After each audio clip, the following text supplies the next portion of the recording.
The palace was not the same today. Even the guards at the golden gates felt the stillness. The breeze that usually danced with joy around the royal courtyard moved slowly, as though it mourned something unseen. Inside, silence wore the crown. It sat on every marble stair, it lingered between every carved wall, and it whispered across the empty throne.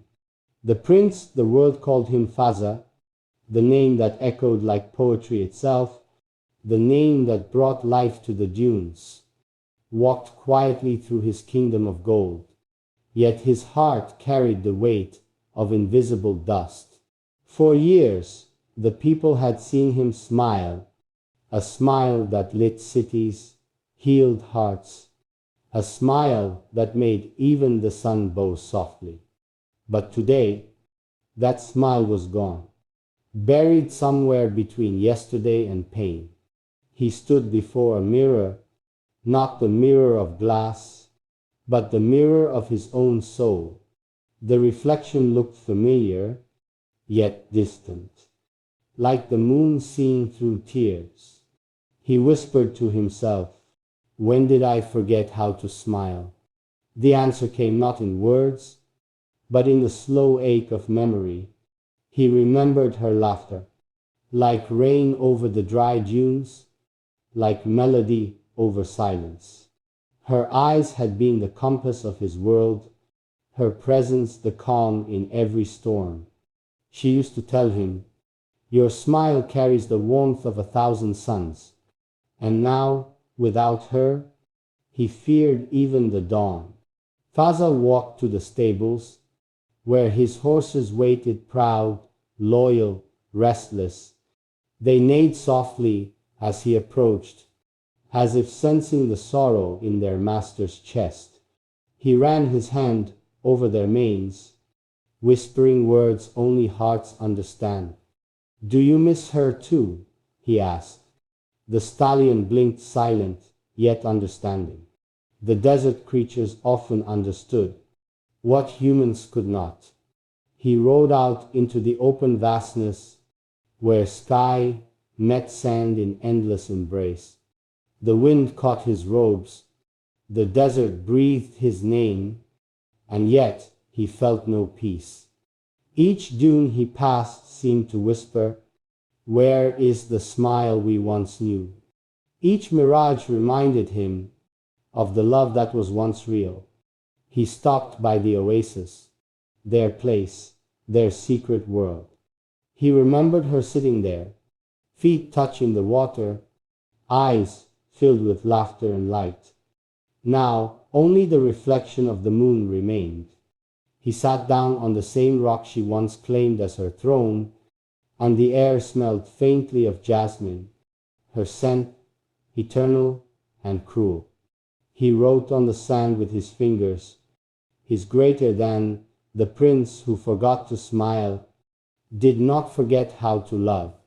He just learned that love, sometime, is the silence that stays.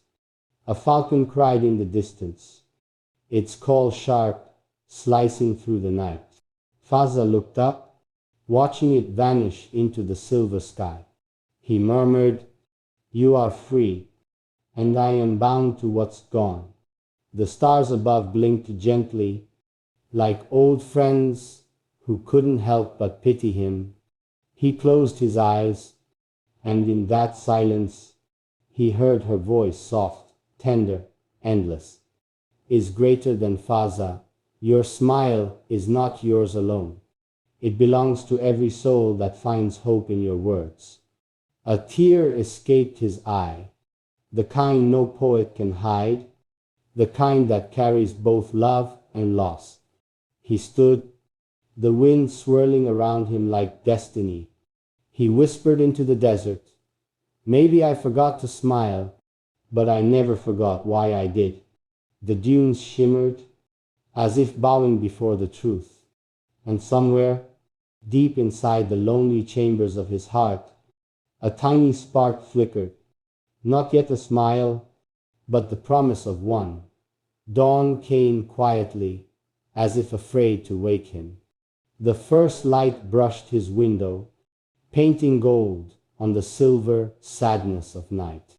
Fazza opened his eyes, not to chase the sun, but to remember how it once felt to be chased by dreams. He walked out barefoot, feeling the cold marble under his feet. It grounded him, reminded him that even princes must feel the earth. Outside, the palm trees whispered secrets. The world had long forgotten.